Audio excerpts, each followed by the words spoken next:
Nu skal jeg i gang med at få lavet min hårtransplantation, og jeg glæder mig rigtig meget til at vise jer resultatet. Nu er der gået et år, og jeg kan endelig vise jer resultatet af min hårtransplantation.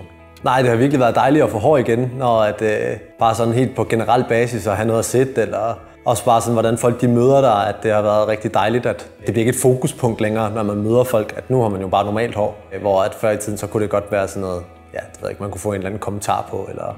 Når jeg for eksempel går ud af døren om morgenen, så er det rigtig dejligt det der med, at man ikke tænker over, om man skal have en kasket på eller en hue på, men at man bare er tilfreds med, hvordan man ser ud. Nej, jeg arbejdede jo som model i en god del år, da jeg var yngre, og der var der også sådan lidt et overdrevet fokus på, hvordan man så ud.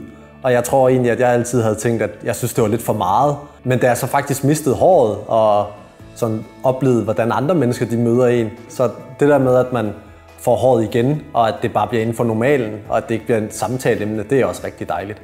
En lidt sjov ting, jeg også har lagt mærke til efter, det er, at før i tiden så blev jeg altid skudt til at være lidt ældre, end jeg var. Hvor at nu bliver jeg altid skudt til at være lidt yngre. Og det synes jeg jo er, det er jo lidt skægt. Jeg er rigtig glad for, at jeg har fået lavet mit hår her hos Pilurum, fordi at det har været rigtig trygt. Der har heller ikke rigtig været noget at sætte på i forhold til indgrebet, at det har virkelig været enkelt. Det har virkelig været dejligt bare at kunne gå hjem til sig selv på dagen. Ikke at skulle ligge på et eller andet hotel i udlandet. Altså det tager en dag eller to, og det er ikke noget, der gør sådan særlig ondt. Og, altså du tager jo dine egne hår. Det er ikke et eller andet, du får transporteret, eller du får andres hår på dit hoved. Det er dine helt egne hår. Det fede ved at vælge Pilurum til din hårtransplantation, det er, at de garanterer dig et rigtig godt resultat. Så altså, det er bare at få det gjort. Hvis der skulle være én ting, så havde jeg nok ønsket, at jeg havde gjort det 2-3 år før. Fordi det har bare været en fed investering, og det har bare været dejligt at føle sig som sig selv igen.